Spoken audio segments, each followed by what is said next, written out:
আল্লাহ রাসূল সাল্লাল্লাহু আলাইহি ওয়াসাল্লাম একটা খেজুর চিবিয়ে ওনার লালা মোবারক মিশ্রিত বরকতময় লালা নিয়ে, খেজুরের রস নিয়ে আব্দুল্লাহ ইবনে জুবাইরের মুখের মধ্যে দিয়ে দিয়েছেন। আমি করেছি অনেক জায়গায়, অনেক মা বাবা তাদের সন্তানদেরকে নিয়ে এসেছে খেজুর নিয়ে, তা আমরা বিশ্বনবীর সুন্নাহ হিসেবে এটা করে দিয়েছি। আপনারাও সুযোগ হলে আপনাদের স্থানীয় যে স্কলাররা আছেন, ভালো স্কলার আল্লাহওয়ালা মানুষ, তাদের কাছে সন্তানদেরকে নিয়ে তাহনিক করাবেন। প্রিয় নবীজি শিশুদেরকে তাহনিক করে দিতেন। তাহনিক শব্দটির সাথে কি আপনারা পরিচিত? নাম শুনেছেন?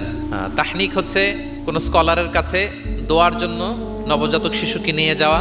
সে স্কলার খেজুর খেয়ে তার মুখের লালা মিশ্রিত খেজুরের রস দোয়া হিসেবে নবজাতক শিশুর মুখে দিয়ে দিবে, এটাকে বলে তাহনিক। এটাকে কি বলে?